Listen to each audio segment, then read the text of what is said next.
विरोधी पक्षनेता हा आदित्य ठाकरेंच्या अखत्यारीतच असणार. अंबादास दानवेंचं विरोधी पक्षनेतेपदाबाबत महत्त्वाचं वक्तव्य. लोकशाही मराठीच्या क्रॉस फायर या विशेष मुलाखतीत केलं वक्तव्य.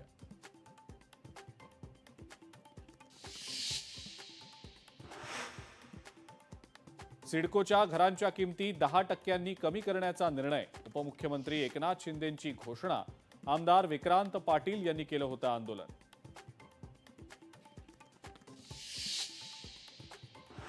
विधानसभेमध्ये शिवसेना की शिंदेसेना हा मुद्दा पेटला. वरुण सरदेसाईंकडनं सभागृहात शिंदेसेना असा उल्लेख. शिंदेसेना असा उल्लेख केल्यानंतर मंत्री शंभूराज देसाई भडकले.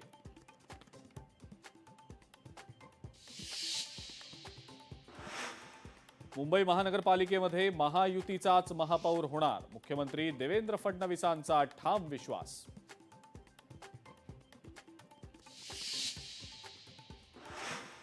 झोपडपट्टीधारकांना मालकी हक्काचा पट्टा मिळाला पाहिजे.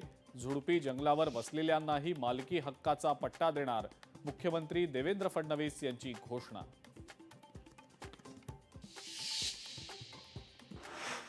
मुंढवा जमीन व्यवहार प्रकरणात अजित पवारांनी मांडली भूमिका. अधिकाऱ्यांनी त्यावेळेला नकार द्यायला हवा होता. अजित पवारांचं अनौपचारिक गप्पांदरम्यान वक्तव्य.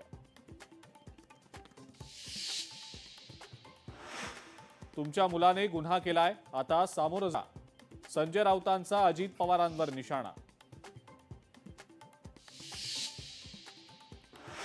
अधिवेशनादरम्यान राज ठाकरेंचं मुख्यमंत्र्यांना पत्र. लहान मुलं बेपत्ता होण्याच्या प्रकरणात मोठी वाढ. मुलं बेपत्ता होतायत, सरकार नेमकं काय कारवाई करतंय? राज ठाकरेंचा मुख्यमंत्र्यांना सवाल.